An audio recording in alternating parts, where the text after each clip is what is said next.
I'm 23 now, and this happened not too long ago, but it's one of those moments that sticks to you in a way that feels heavier every time you think back on it. At the time, it felt like a simple, everyday decision. I needed a stove. Mine had stopped working and money was tight, so buying something used felt like the smart, responsible option. I started looking online, scrolling through listings, comparing prices, trying to find something that looked decent enough to last a while. Eventually, I came across a listing that seemed perfect. The price was fair, the pictures looked normal, and the seller sounded reasonable when I first reached out. We started messaging, then switched to a phone call because the stove was heavy and bulky.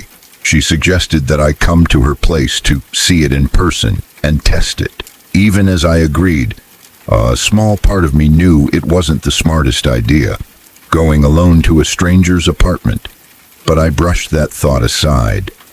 I told myself I was being paranoid. People buy used appliances all the time. Nothing bad ever happens, right? So I went. Her place was in a huge apartment building in my city, one I'd driven past countless times without ever giving it much thought. When I arrived, she was already outside, waiting for me. She looked to be in her late 30s, maybe early 40s. At first glance, she seemed normal, a little nervous, maybe, but not enough to raise any immediate red flags.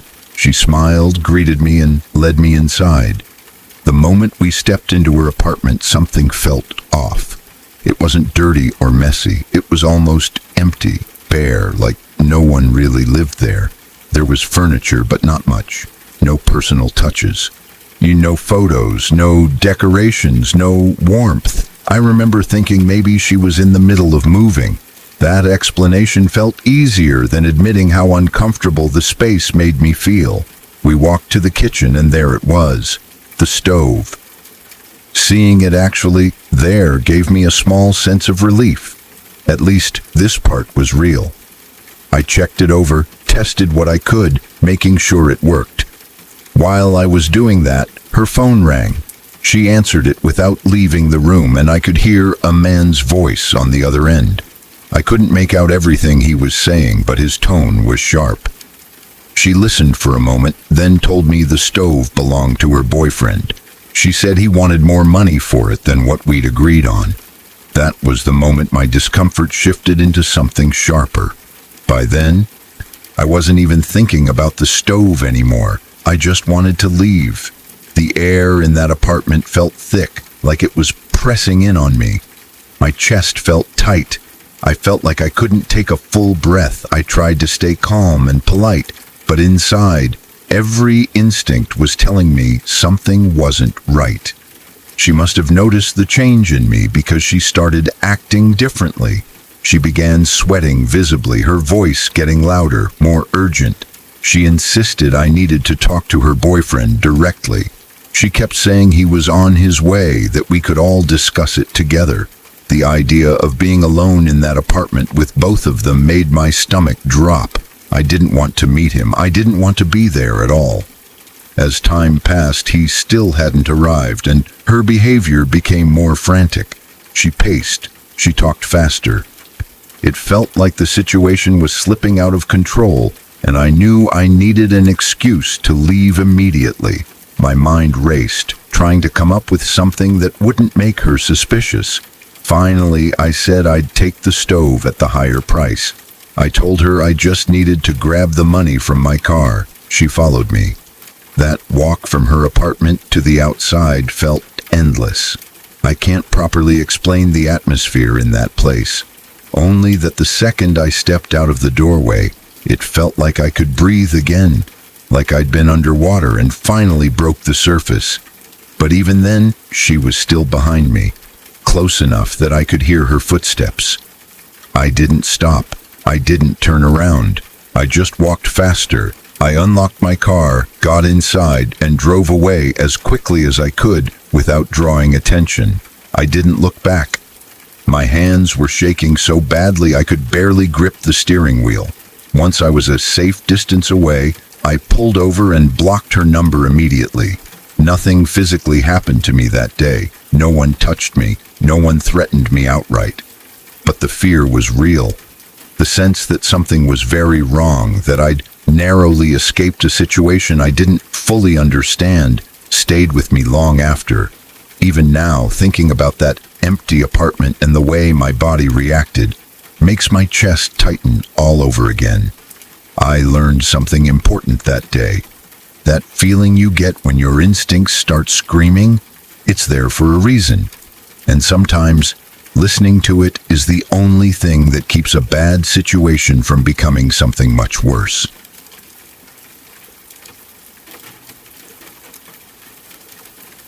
I've gone back and forth about talking about this, mostly because it's not some dramatic, obvious event with a clear beginning and end. It's more like a slow, creeping sense of fear that builds over time, the kind that gets under your skin and stays there. I'm an 18-year-old guy, and I'm not very big. I'm about 5'7" and just over 130 pounds. I've always been on the smaller side, and while that's never really bothered me much, this experience made me painfully aware of it. I work as a waiter at a small, dying chain restaurant, the kind of place that's always a little understaffed, a little rundown, and hanging on by a thread. Most of the people I work with have rough pasts. Some have criminal records, some have struggled with drugs or alcohol. A lot of them are coming from halfway houses or similar programs. I want to be clear about something, though. Almost all of them are good people. They're kind to me, protective even, and they've never made me feel unsafe. If anything, they're the reason I've stayed there as long as I have. A few weeks ago, we got a new guy in the kitchen. He'd just been placed in a halfway house and needed work, so he was hired as a cook. I met him early Saturday morning when we were opening. He was 28, taller than me by a good few inches and a lot heavier. I'm not great at guessing weight, but he was solid, strong-looking, the kind of guy you don't miss when he walks into a room. At first, everything seemed normal. We said hello, exchanged names, the usual. But a couple of hours into my shift, I started noticing something that made my stomach twist. He was staring at me, not casual glances, not the kind of look you accidentally hold for a second too long. This was intense, focused staring. Every time I looked up, his eyes were on me, watching, studying. It felt different from anything I'd experienced before. I tried to brush it off at first. Kitchens are chaotic places. People look around all the time, but the feeling wouldn't go away. It got bad enough that I texted a friend, telling him I felt really uncomfortable and that something was off. Even typing it out made my hands shake a little, and that's when I knew this wasn't just in my head. About an hour later, one of my co-workers from the kitchen pulled me aside near the bar. She looked nervous. She asked me if I was okay, then told me something that made my heart drop straight into my stomach. The new guy had told people in the kitchen that he was in love with me. I laughed at first because it didn't feel real.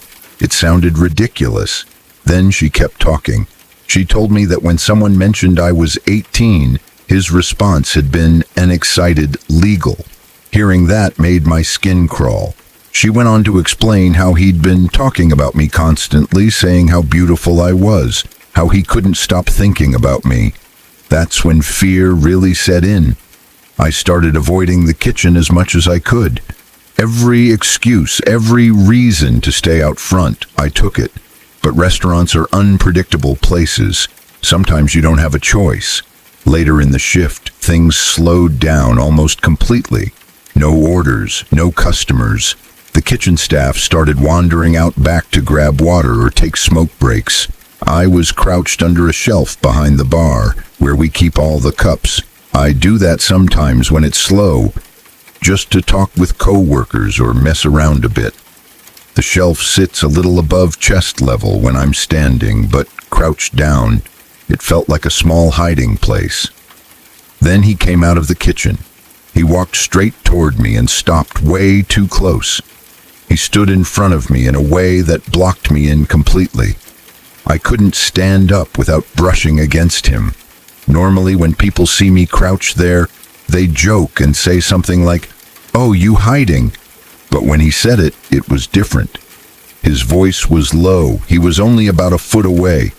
His body loomed over me. His crotch was literally at my eye level. I panicked. I muttered something like, "I guess so," trying to sound casual. He didn't move.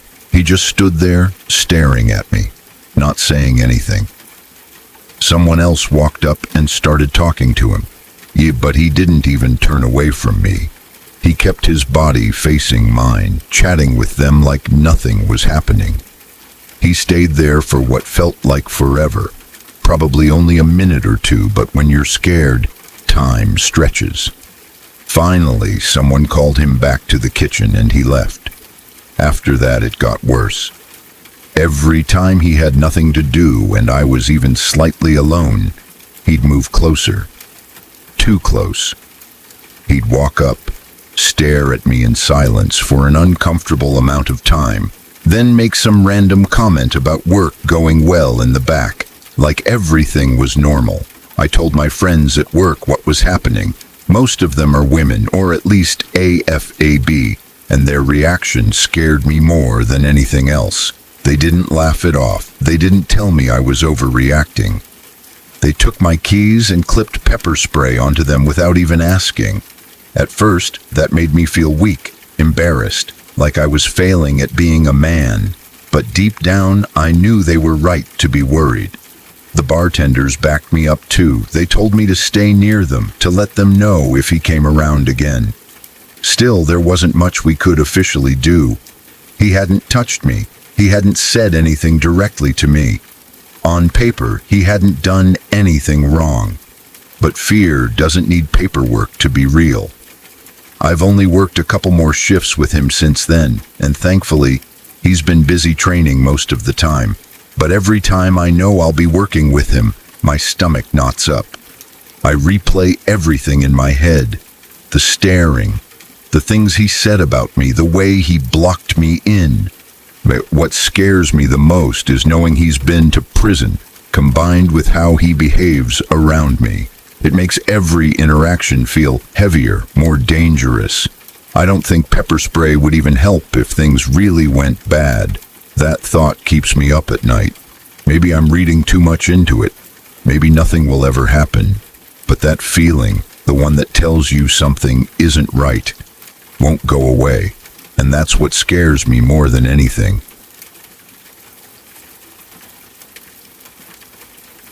I've never really talked about this story in detail before. It's one of those memories that sits quietly in the back of your mind for years, never fully going away, but also never fully surfacing unless something reminds you of it. I'm older now, but this happened when I was around 8 years old. And even after all this time, the feeling it left behind is still very clear. I grew up in a small village, the kind of place where everyone knows everyone else. People left their doors unlocked, neighbors looked out for each other, and kids were trusted to roam freely. Most of us walked to school, to the shops, to friends' houses, without much supervision. It wasn't reckless parenting, it was just the way things were. Nothing bad ever seemed to happen there, and because of that, there was a strong sense of safety that wrapped around everyday life. I was an active kid and hated being indoors. If the weather was good, I wanted to be outside. On that particular summer day, everything felt normal. The sun was out, the streets were quiet, and the village had that lazy afternoon feeling where time seemed to move slower. I decided to walk to the local shops on my own, something I had done many times before. My parents trusted me, and I trusted the place I lived in. Even at that age, I was aware of stranger danger. My parents had talked to me about it, and I took it seriously. I was shy by nature and didn't talk to people I didn't know. Whenever I went out alone, I walked straight to where I was going and came straight back home. No stopping, no wandering, no conversations. That day started no differently. I went to the shops. did what I needed to do, and started walking back home. The route was familiar, a road I knew well, lined with houses and hedges, quiet enough that you could hear birds and the sound of your own footsteps. As I walked, I noticed a car behind me. At first, I didn't think anything of it. Cars passed through the village occasionally, and it wasn't unusual to hear one slow down or stop. But then the car slowed even more. I became aware that it was matching my pace, not speeding past, not turning off, just staying close behind me. That's when I started to feel uncomfortable. I remember my heart beating a little faster, even though I didn't fully understand why yet. The car pulled up beside me. The driver gestured for me to stop. I hesitated. I'd never seen this person before. The car wasn't familiar, and neither was the man behind the wheel. But he didn't shout or act aggressive. He looked calm, almost polite. At 8 years old, it was hard to fully trust my fear over what I was seeing in front of me. So I stopped. The man leaned slightly toward me and asked for directions to the hospital. In our area, the hospital wasn't easy to find. It was down a dead-end road that confused a lot of visitors. As soon as he mentioned the hospital, something shifted in my mind. I remember thinking that maybe there was an emergency. Maybe someone needed help. I tried to explain how to get there. Before I could finish, he interrupted me and asked if I could get in the car and show them the way instead. That's when fear finally hit me properly. I said no. I told him I couldn't get in the car. My voice shook, but I stood my ground. Instead of accepting that answer, he asked again and again. He kept insisting, telling me it would be quicker, that it would help them a lot, that it was important. I refused every time. What stayed with me wasn't just the man asking, it was the woman sitting in the passenger seat. She hadn't said a word the entire time. She just sat there, completely still, staring straight ahead. Her face showed no emotion at all, no concern, no urgency, nothing, like a statue. As the man continued pleading, I started to back away slowly. My instincts were screaming at me now. Everything my parents had taught me suddenly felt very real. I turned and started walking away as fast as I could without running. That's when I saw her look at me. The woman turned her head slightly and met my eyes. For just a moment, her expression changed. It wasn't threatening. It wasn't angry. It looked apologetic, almost sad. That look scared me more than anything else. I didn't understand it then, and I still don't fully understand it now. But it felt wrong in a way that's hard to describe. As I walked away, I glanced back one last time. The car was still there, not moving, just watching. I didn't run home, but I walked as fast as my legs would carry me. My chest felt tight, and my hands were shaking. Every sound made me flinch. When I finally reached my house and stepped inside, I felt like I could breathe again. I told my mom what happened. I remember her face more clearly than anything else from that day. The color drained from it as she listened. Her eyes filled with fear, not just for what had happened, but for what could have happened. She hugged me tightly and didn't let go for a long time. After that day, things changed. She became much more protective, much more cautious. I didn't understand it fully at the time, but now I do. I've thought about that encounter countless times over the years. I've wondered what their intentions were. I've wondered if it really was an emergency. I've wondered why the woman looked at me the way she did. I've wondered what would have happened if I had agreed to get in that car. I hope, truly, that they meant no harm. But the fear I felt that day was real, deep, and overwhelming. And that fear taught me something important very early in life. Sometimes danger doesn't announce itself loudly. Sometimes it speaks calmly, politely, and asks you for help. And sometimes listening to that quiet voice inside you is the only reason you make it home safely.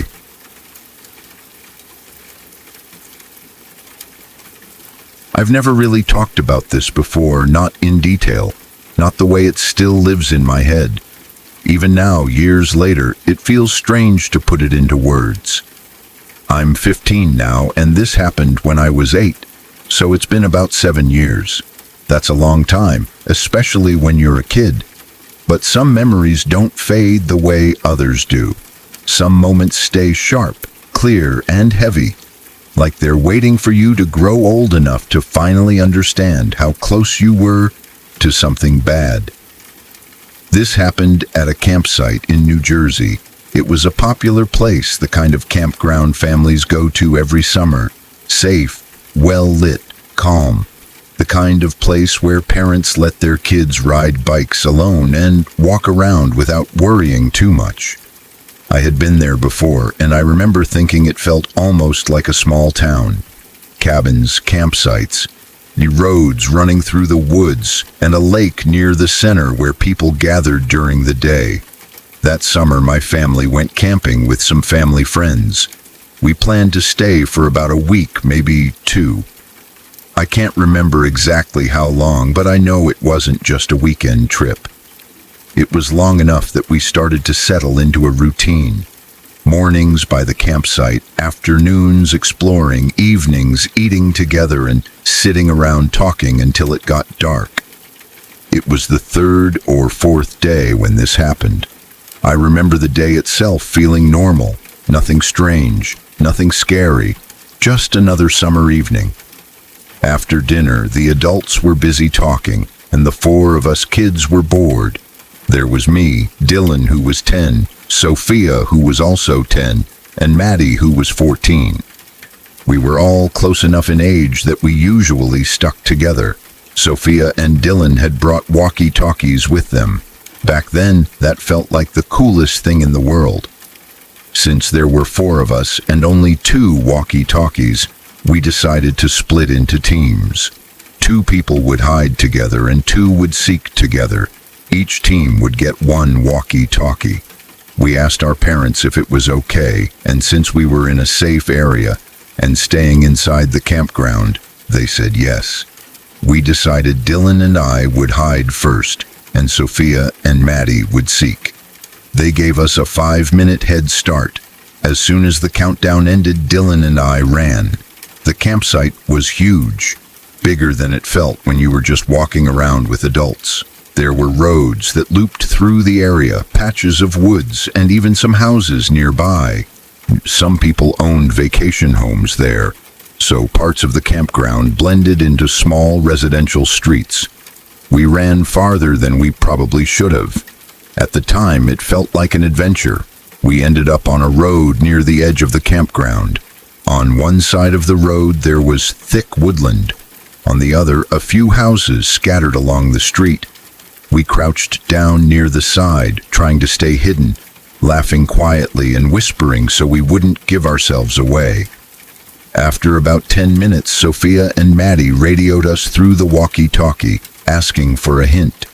We gave them a vague one, something about being near trees. Another 10 minutes passed, and they still couldn't find us. Eventually, they said they gave up and asked where we were. We told them the name of the street we were on, and they said they would come meet us there. That's when everything changed. Right after they said they were on their way, the walkie-talkie crackled with static. At first, I thought it was just interference, but then a voice came through. It wasn't Sophia or Maddie. It was an older man's voice. He had a southern accent, and he sounded calm, almost casual. He said, "Now I know where you live." For a second, neither Dylan nor I said anything. We just stared at each other. My stomach dropped.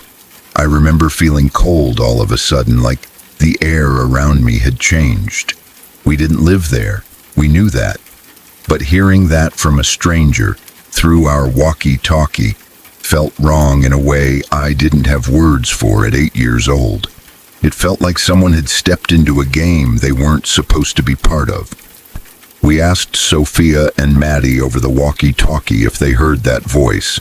They said no. They didn't hear anything strange at all. That made it worse. If it was just a glitch, why did only we hear it? Dylan and I decided not to stay where we were. We told Sophia and Maddie not to come to that street anymore. Instead, we said we should all meet at the lake in the middle of the campground. It felt safer there, more people, more light, more noise. As we started walking toward the lake, I tried to convince myself it was nothing, just interference, just some random person accidentally picking up our frequency. That happens, right? But my chest felt tight, and I kept looking behind us. That's when we noticed the car. It was a beat-up red car, driving slowly along the road near us. At first, I didn't think much of it. That cars pass through the campground all the time. But this one kept circling. It went past us, then turned around and came back. Then again. I remember telling Dylan it was probably nothing. I wanted to believe that. But my feet started moving faster. The car slowed down and pulled up behind us. The window rolled down. When the man spoke, my heart nearly stopped. It was the same voice, the same southern accent, the same tone. He said, "Hey guys, do you need a ride?" We didn't answer. We didn't stop. We didn't think.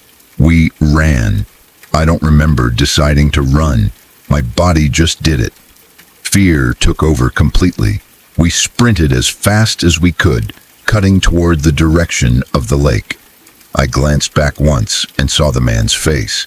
He looked angry, frustrated. Dylan said later that he saw the man start to get out of the car, but I didn't see that part. I don't know if it's true or if fear filled in the gaps. All I know is that we didn't stop running until we saw Sophia and Maddie ahead of us. When we reached them, we tried to explain what happened. We told them about the voice on the walkie-talkie, about the car, about the man. They didn't believe us. It sounded too weird, too unreal. I don't blame them. If I hadn't heard it myself, I might not have believed it either. We walked back to the campsite together. We didn't tell our parents. I don't know why. Maybe we were scared of getting in trouble. Maybe we didn't know how to explain it. Or maybe part of us still hoped it was all a misunderstanding. The rest of the trip went on like nothing happened. But I never forgot that voice. I never forgot that car. Even now, years later, I still think about it. I wonder who that man was. It happened early in the morning, around 8 o'clock. The kind of hour where everything feels half awake. The sun was already up, but the streets still had that quiet, empty feeling, like the day hadn't fully started yet. I was driving to pick up my friend so we could go to school together. We were both 17, still young enough to think mornings like this were supposed to be simple and predictable. Same roads, same houses, same routine. Nothing about that drive should have stood out. As I slowed down near a turn lane close to my neighborhood, I noticed a car behind me. That lane is usually empty at that time of day. Not always, but most mornings you can drive through without seeing another car. I told myself it wasn't a big deal. Cars turn there sometimes. Still, something about it caught my attention. I checked my rearview mirror a little longer than usual just to be aware. We both made the turn. The car stayed right behind me as we went down the street. My thoughts immediately tried to calm me down.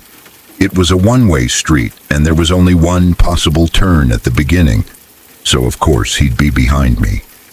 That didn't mean anything. I didn't want to scare myself for no reason. But deep down, a small voice in my head told me to keep watching. I remember thinking very clearly that if he followed me onto the next street too, then it wouldn't feel like coincidence anymore.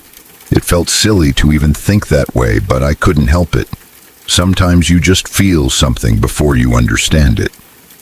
When I turned onto the next street, he turned too.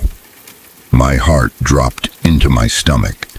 I felt a sudden rush of heat, like adrenaline flooding my body all at once.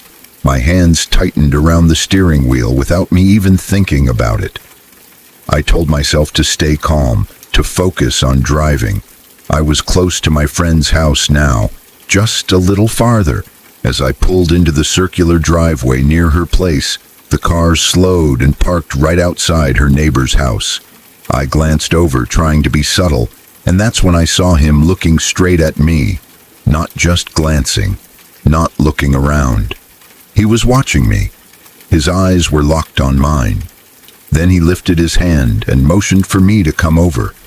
I can still picture that moment clearly. The way he looked at me, like he expected me to obey. The way my chest felt tight, like it was hard to breathe. Every instinct in my body screamed at me not to move, not to open my door, not to engage at all.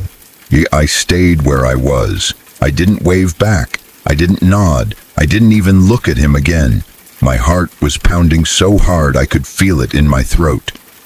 I grabbed my phone and texted my friend as fast as I could, telling her to come outside immediately so we could leave. I didn't explain why. I just needed her there. While I waited, I kept watching him through my mirrors. I didn't want to turn fully and make it obvious, but I also couldn't look away. He got out of his car and opened the trunk. I couldn't see what he took out, just that he grabbed something. That alone was enough to make my thoughts spiral. My mind started filling in possibilities I didn't want to imagine. He walked up to the neighbor's front door. He didn't knock. He didn't ring the bell. He just stood there for a moment, then walked back to his car. Then he did it again, and again, 3 times in total. Each time he approached the door without making any real attempt to get someone's attention. It didn't look normal. It didn't look like someone visiting a friend or delivering something. It looked wrong. I felt frozen in my seat. My doors were locked, but suddenly that didn't feel like enough protection. I kept checking my phone, hoping my friend would hurry. I felt exposed, sitting there in plain view, like I was trapped in a moment that wouldn't end. Finally, he got back into his car.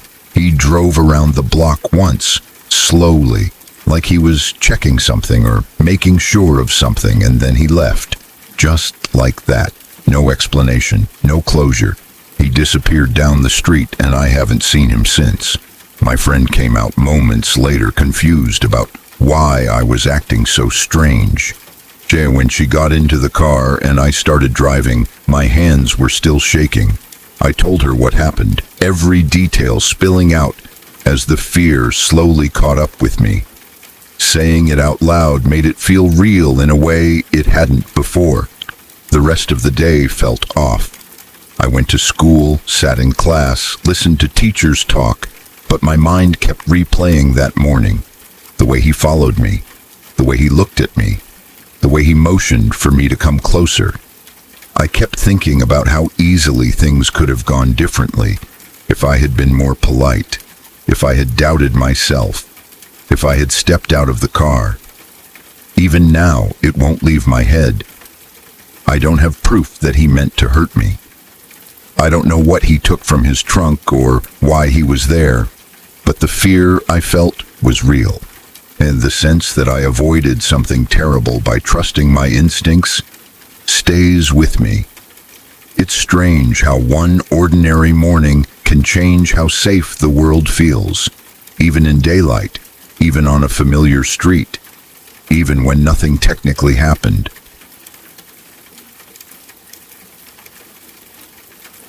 It was late when this happened, the kind of late where the world feels quiet but not peaceful.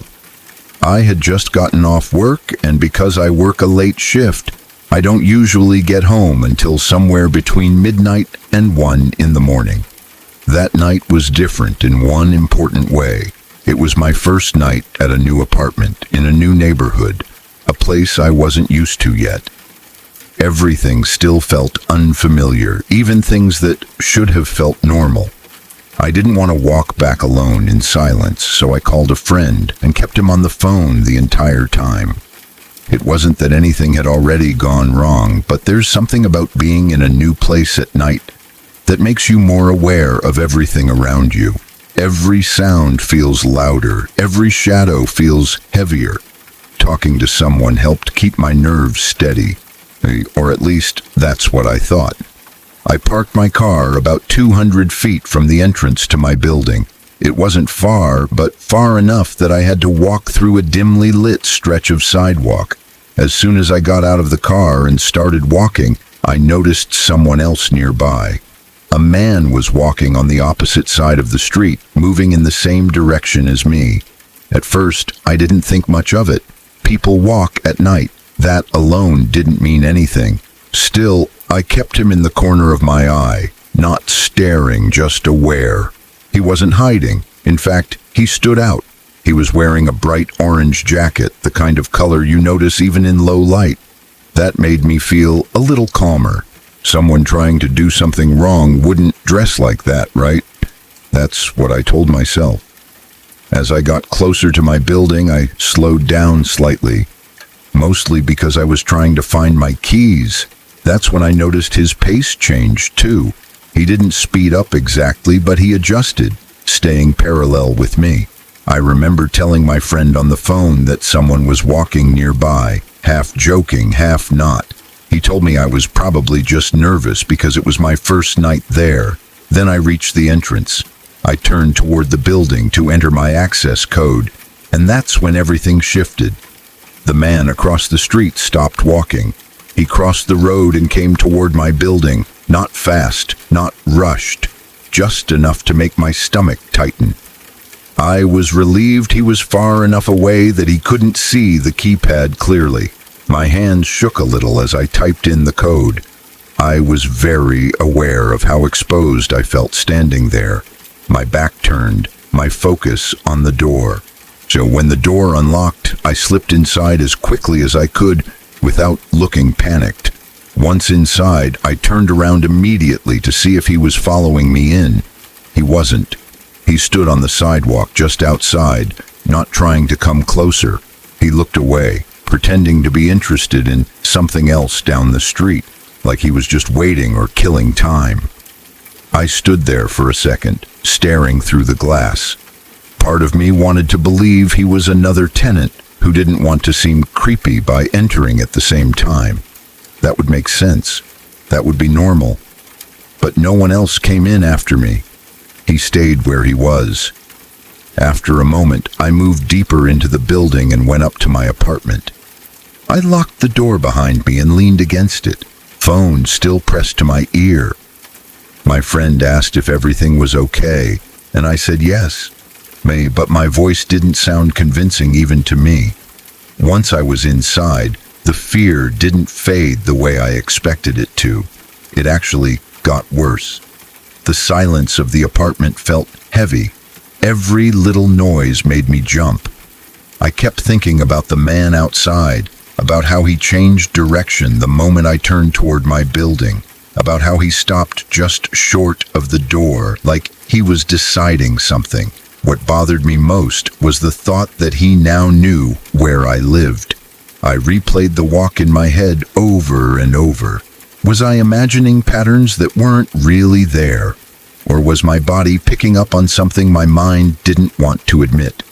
I tried to calm myself by listing reasons why I might be overreacting.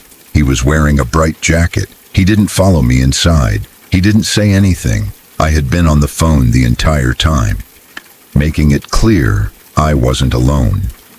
I had made eye contact with him more than once. If he had bad intentions, wouldn't he have backed off sooner? But then the other thoughts crept in.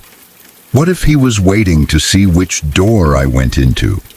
What if he was just checking whether I lived there alone? What if this wasn't random at all? Lying in bed that night, I couldn't sleep. Every sound from outside made my heart race. I kept imagining footsteps in the hallway. Someone stopping outside my door, someone trying the handle. None of that happened, but fear doesn't need proof to exist. It feeds on uncertainty. The next day, in the light, everything looked different. The street seemed harmless. The building looked ordinary. It was easy to tell myself I'd just been anxious, that moving to a new place always messes with your head at first. Still, the feeling didn't fully go away. Now, every time I walk home at night, I'm more alert than I've ever been. I check behind me constantly. I keep my phone ready. I pay attention to who's around me. I hate that this one small encounter changed how safe I feel in my own space. But it did. I don't know if I was truly in danger that night. I don't know if the man even noticed me beyond passing by. But I do know that something about that moment felt wrong, and that feeling hasn't left me. Sometimes the scariest stories aren't about what happens, but about what almost might have.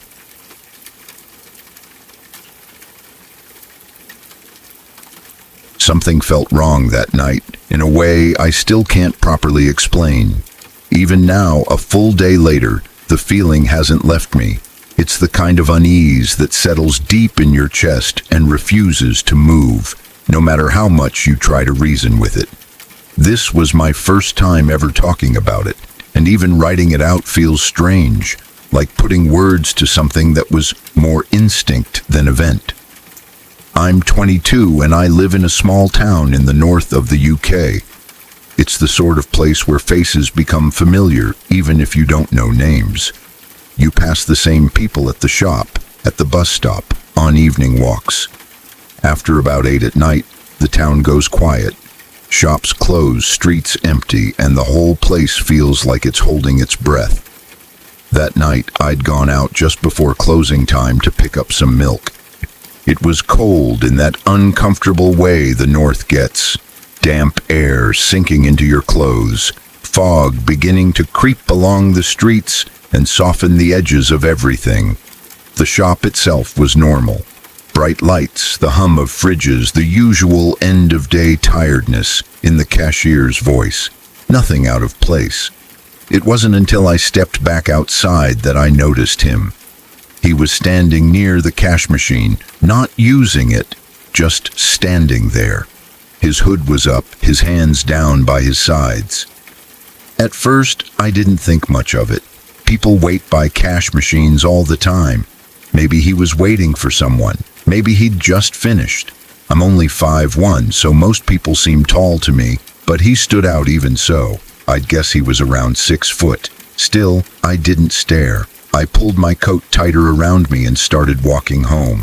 For the first few minutes, everything felt normal. I could hear my own footsteps, the distant sound of a car somewhere far off, the quiet hum that comes with foggy nights. Then slowly, I became aware of footsteps behind me. Not loud, not rushed, just there. I told myself it meant nothing. Small town, same direction. It happens. But then I reached the roundabout and crossed the road. As I stepped onto the other side, something made me glance back. He crossed too. The feeling that ran through me was instant. The hairs on the back of my neck stood up, sharp and electric. It wasn't panic yet, just awareness, a sense of being noticed, watched. I tried to stay calm. I didn't want to jump to conclusions.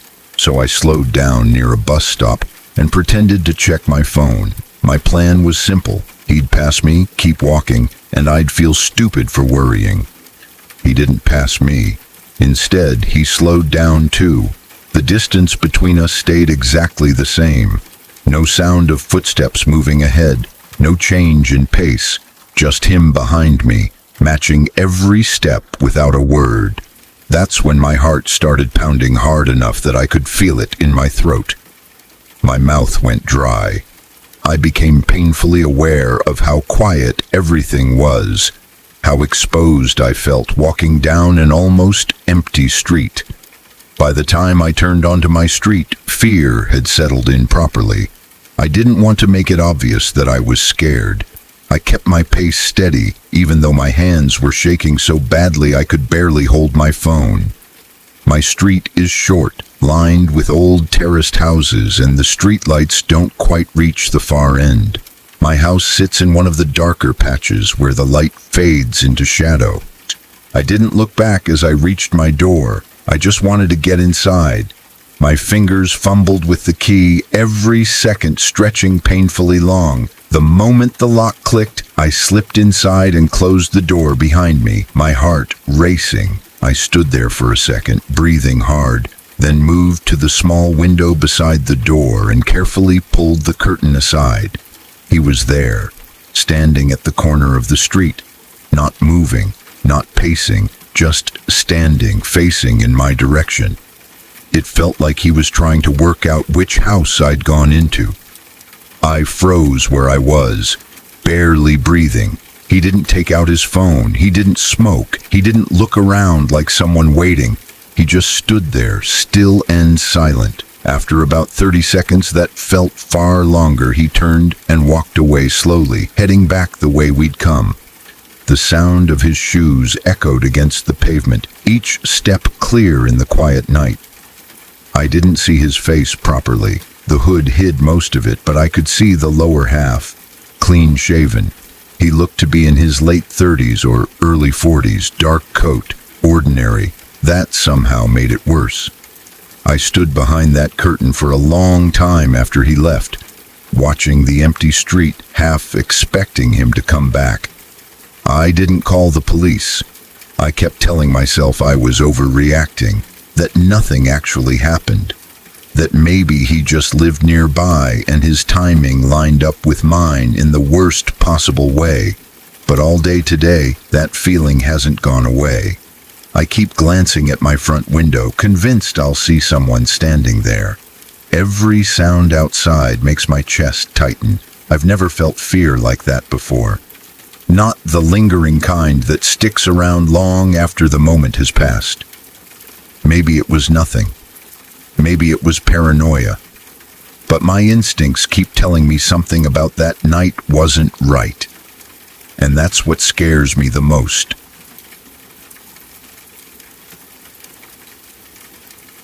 Simple in ways you don't really appreciate until much later. School, friends, video games, homework, and the normal routines of being a teenager filled my days. Nothing about that afternoon felt strange or out of place when it began, and that's part of what makes the memory linger so strongly even now. On that particular day, I decided to get off the bus a couple of stops early after school.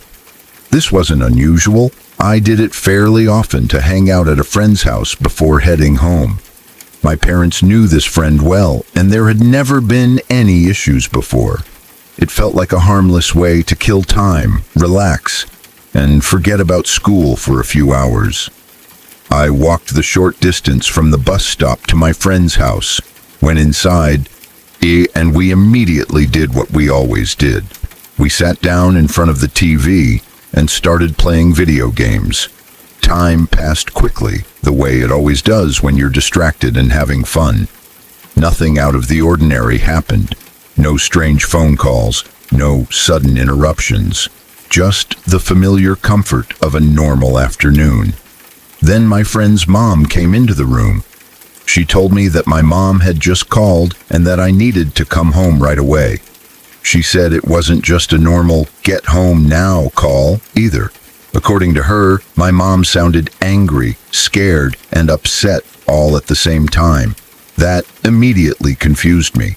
I assumed I was in trouble for not coming straight home after school, but that didn't make sense. I had done this before, and it had never been a problem. Still, I didn't argue. I grabbed my things and headed home, while trying to figure out what I could have possibly done wrong. When I walked through the front door, the atmosphere inside the house felt completely off. My mom, my sister, and my sister's friend were all there, standing around like something terrible had just happened. They looked shaken. My mom's face was tense, her voice sharp and raised.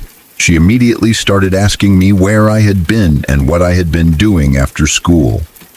I told her the truth. I said I had gone directly to my friend's house after getting off the bus and had been there the whole time.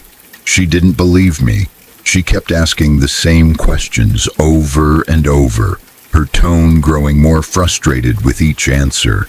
I could tell she was genuinely angry, But there was also something else there: fear, confusion. Something didn't add up for her, and she was convinced I was lying.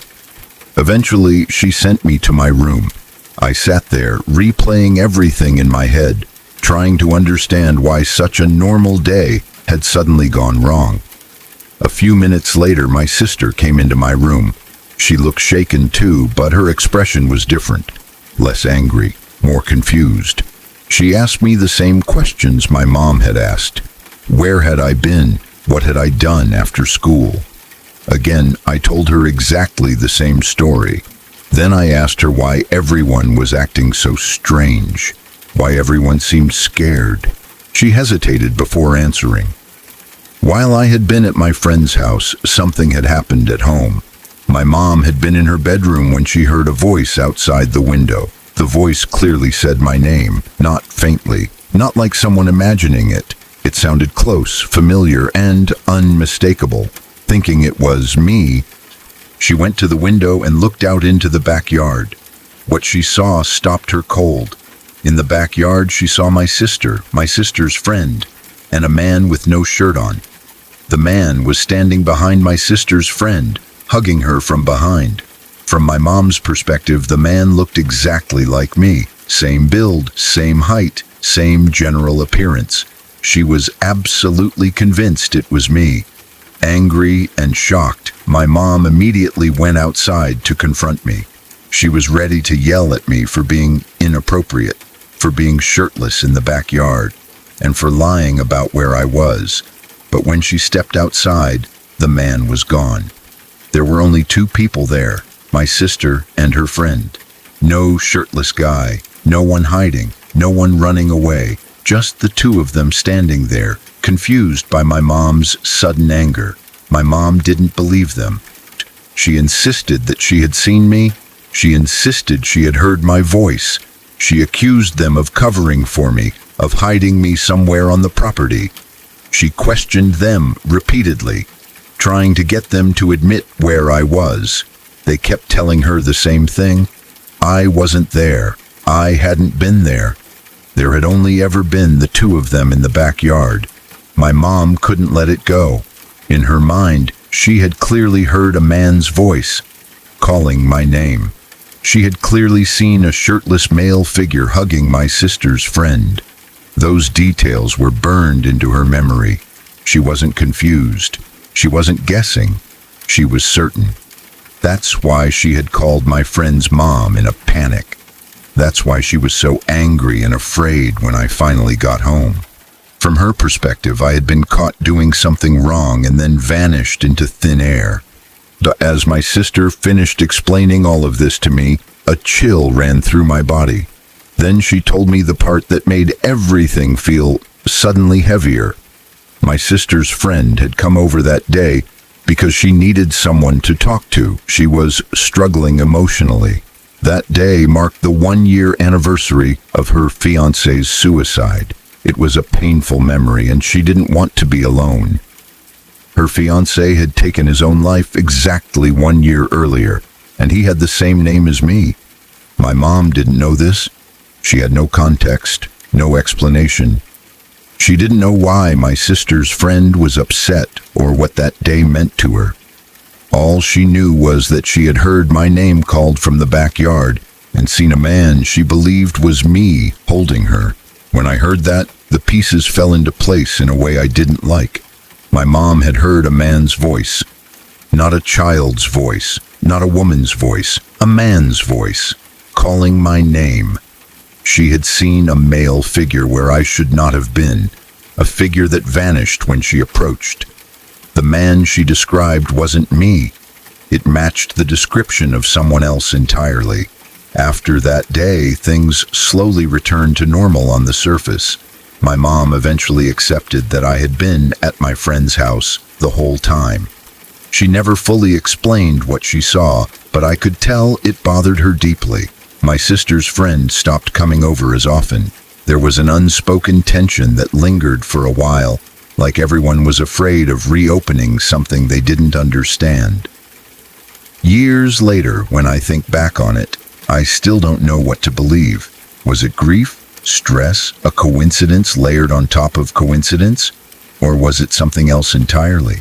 Is something that crossed paths with our lives for just a moment before disappearing again? All I know is that my mom truly believed what she saw. She wasn't prone to exaggeration. She wasn't the type to make up stories or misidentify people. And she had no reason to imagine a shirtless man in the backyard calling my name. The timing was too precise, the details too specific. And even now, long after we've all moved on, that afternoon remains one of the most unsettling moments of my life. Not because I saw something.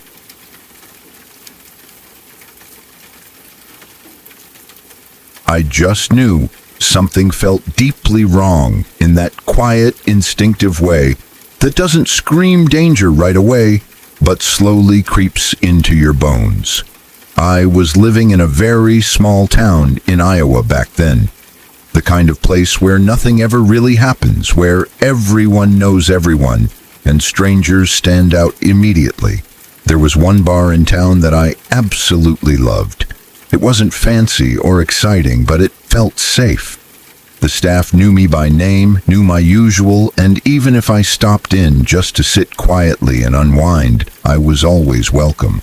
It was one of the few places where I truly felt comfortable. One thing about that town was the tap water. It was awful. I refused to drink it, and there was no way I was giving it to my cat either. A lot of locals didn't seem to care, but I did. There was a water fountain at a nearby park where the water was much cleaner and tasted better. So I got into the habit of saving empty core water bottles from the gas station and refilling them there instead.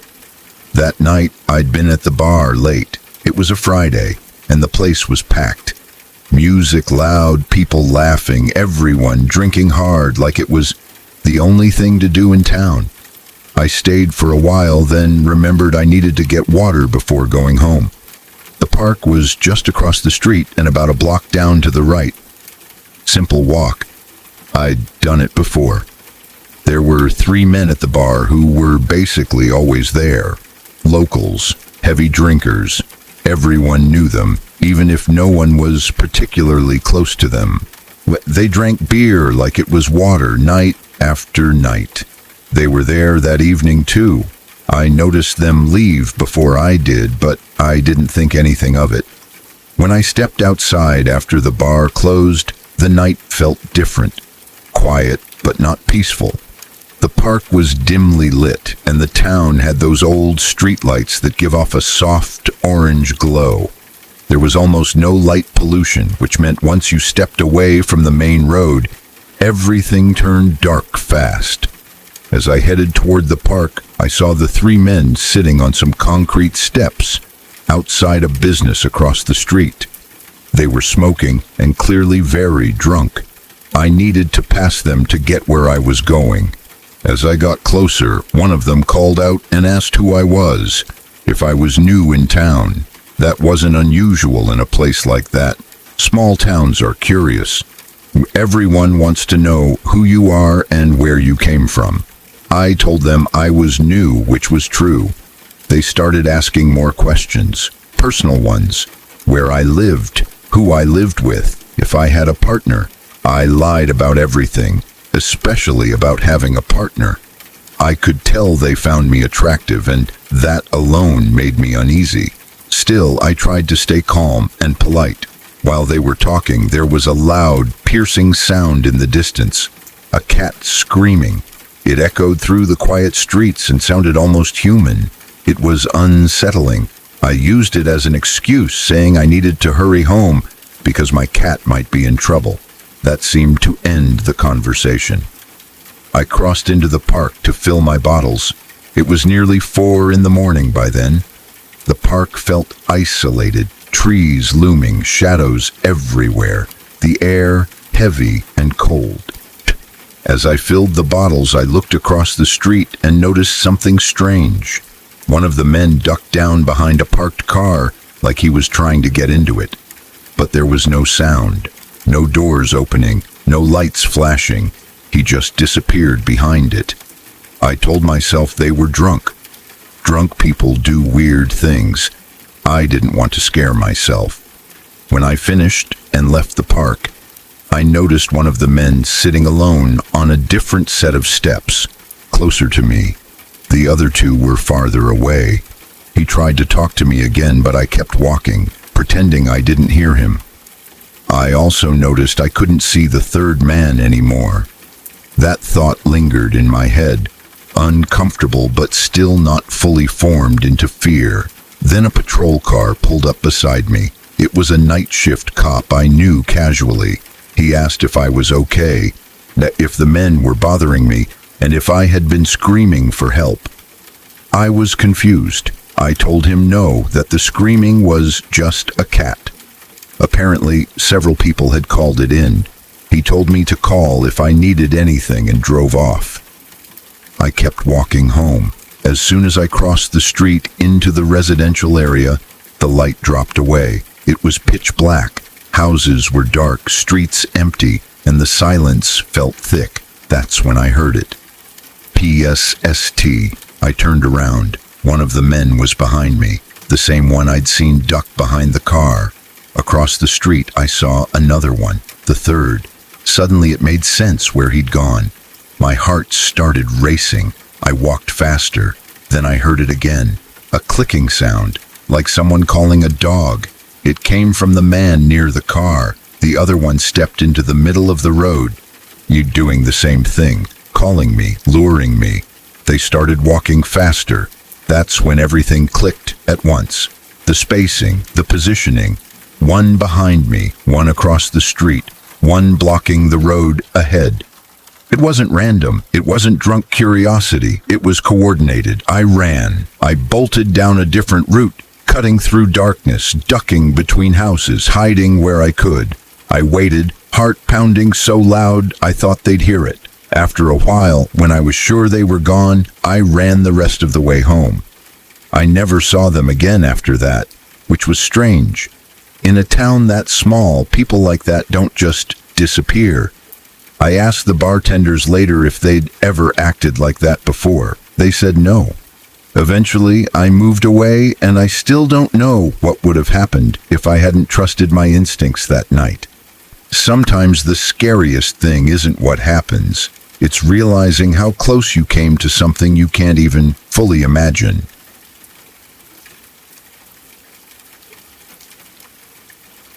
We went to Mount Shasta with a very specific idea in mind. Both of us had heard the stories for years. Strange lights, people going missing, underground cities, spiritual seekers who never quite seemed normal. We weren't chasing anything dangerous, just curious. We wanted to see the mountain for ourselves, feel the atmosphere, and maybe experience something unusual. At the very least, we expected a creepy vibe. Legends have a way of doing that to a place. We drove out together, just two friends in our early 30s, taking time off work and enjoying the road trip. The mountain itself was beautiful, quiet, powerful in a way that's hard to describe.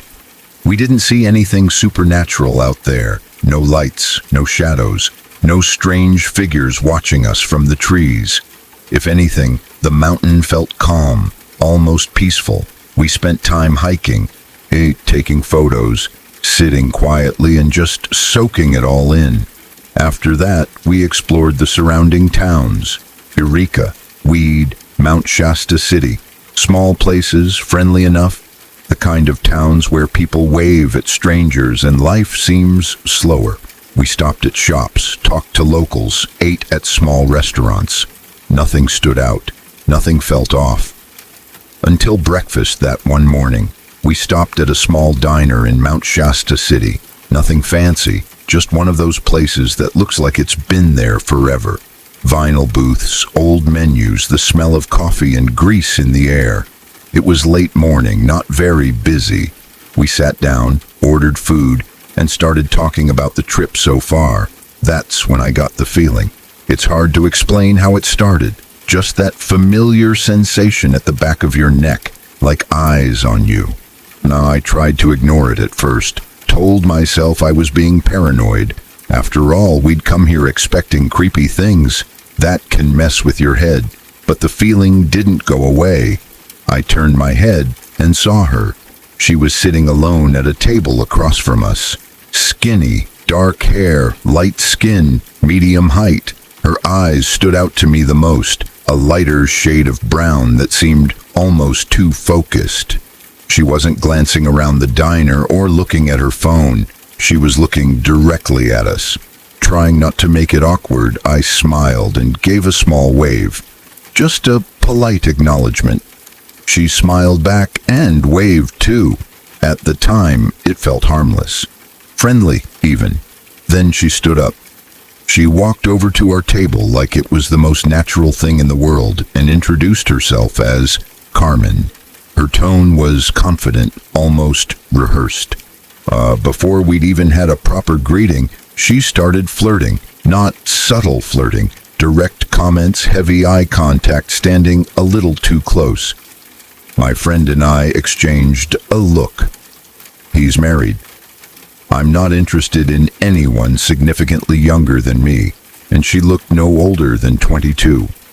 We tried to laugh it off, steer the conversation in a neutral direction, make it clear without being rude that neither of us was interested. That's when she changed. It was subtle at first. Her smile tightened, her eyes hardened. She stopped joking and looked at us both for a long moment. Then, without raising her voice, she insulted us using slurs, accusing us of being things we aren't, her tone sharp and sudden. Before we could even respond, she turned and walked out of the diner, leaving her table a mess. We weren't even sure if she'd paid. For a moment, my friend and I just sat there in stunned silence. Then we laughed. Not because it was funny, but because sometimes laughter is the only way to release shock. A few other people in the diner laughed too, confused more than amused. We're from a pretty liberal area, so hearing that kind of language from a stranger caught us off guard. Later, we looked it up and found that Mount Shasta City is actually more liberal than much of the surrounding area, which made the encounter even stranger. Eventually, we finished eating and headed back out to the parking lot. That's when we saw her again. Carmen was pacing not far from our car, walking back and forth, fast, like she was restless. My friend, being braver than me, decided to confront her.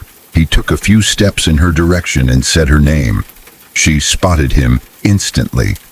She laughed, a quick, sharp sound, and then ran off as fast as she could, disappearing between cars and down the street. We checked our car immediately. Tires, doors, windows, everything looked fine, no damage. Still, the mood had shifted.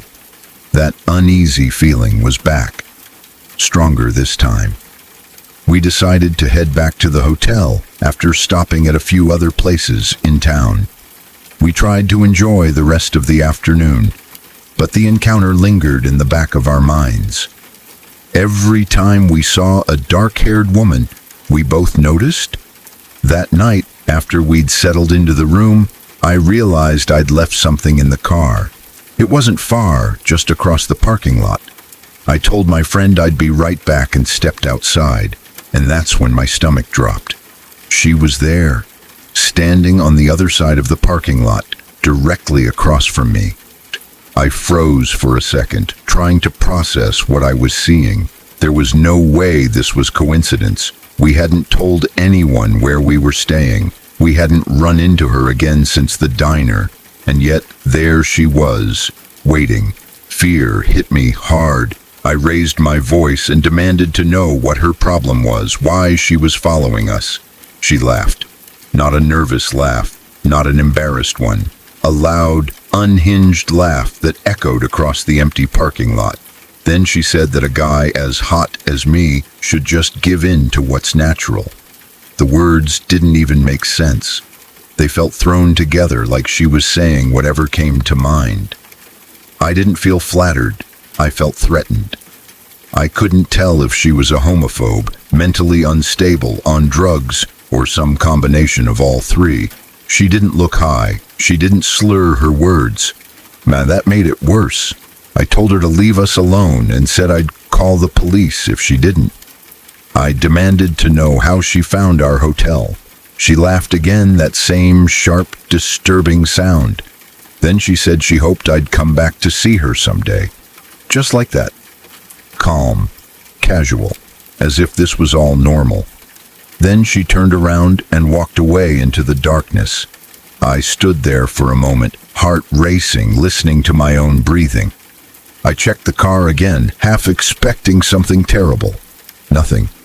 No damage. No signs of tampering. I hurried back to the room and told my friend everything. We didn't even debate it. We packed up immediately.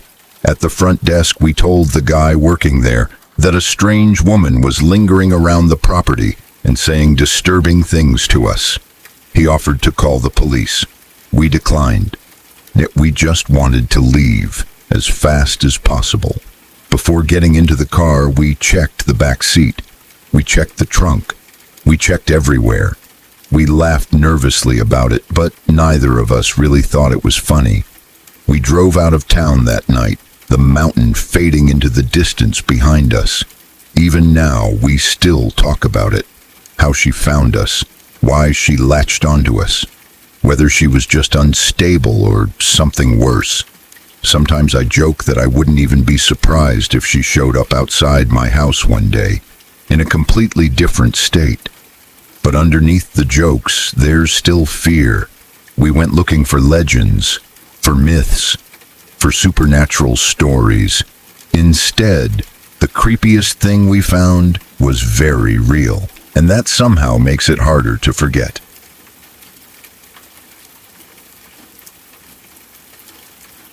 And perfect up to that point. I was traveling with my mom and my sister, and we had been moving from city to city, taking in as much as we could. Rome had been loud and overwhelming in the best way. Florence felt artistic and calm, like every street was part of a painting. By the time we decided to take a day trip to Pisa, I felt relaxed, happy, and safe. I didn't have that constant edge you sometimes carry when you're far from home. I felt like we were just tourists enjoying ourselves.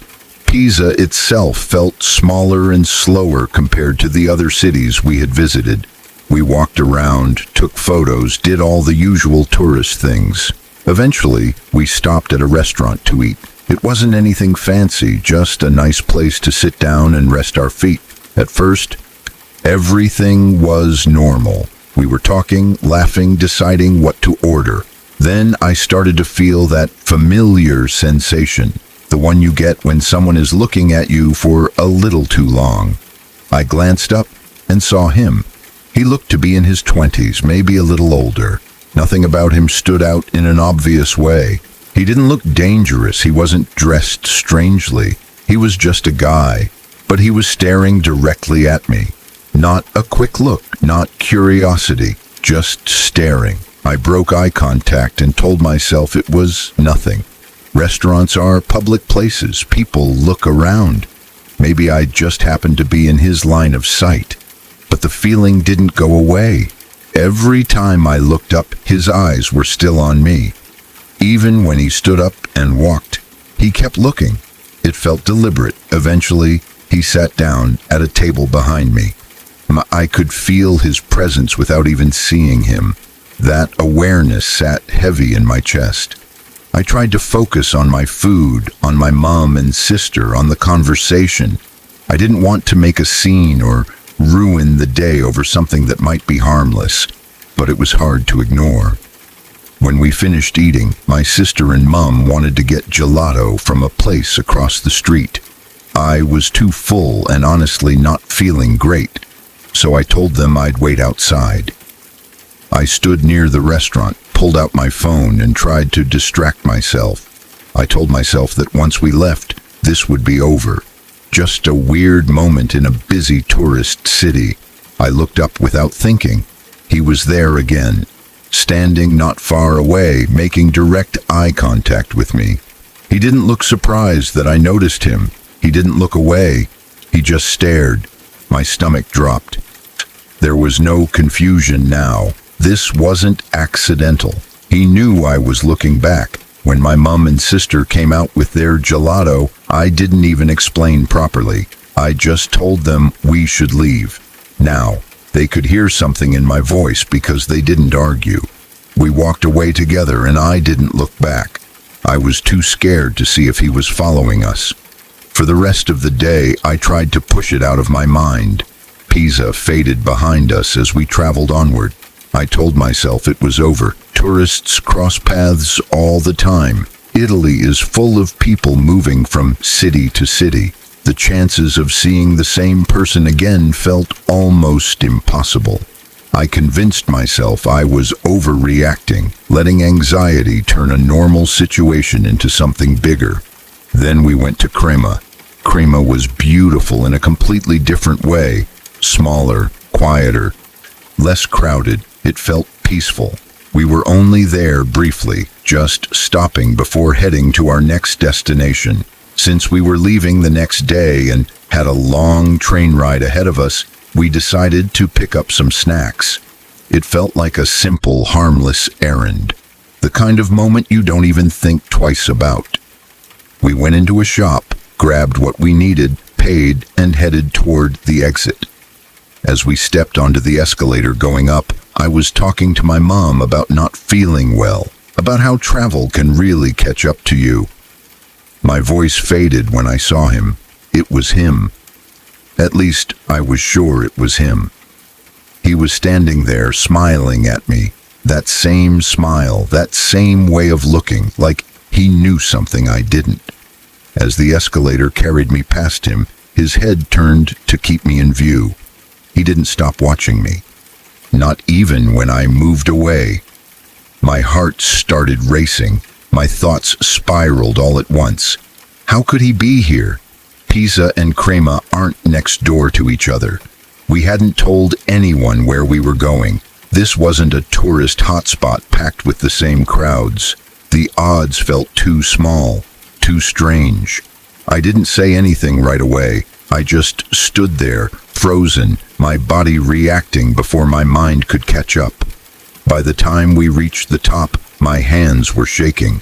I stayed close to my mom and sister, suddenly very aware of how vulnerable I felt in a foreign country.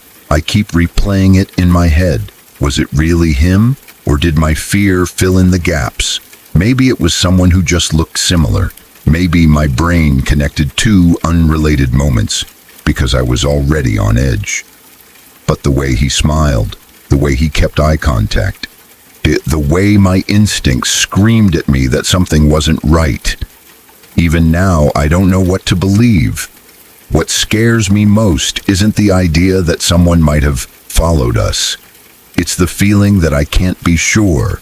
That sense of being watched, of being noticed without permission, doesn't go away easily. It lingers. It makes you second guess every glance, every coincidence. Italy is beautiful. This trip was supposed to be about memories, about joy, about exploring somewhere new with my family. And it still is, mostly. But now there's this shadow over it, a moment that turned something ordinary into something unsettling.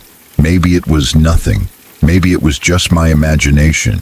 But the fear I felt was real. And sometimes that's enough to change how you see the world around you, even in the most beautiful places.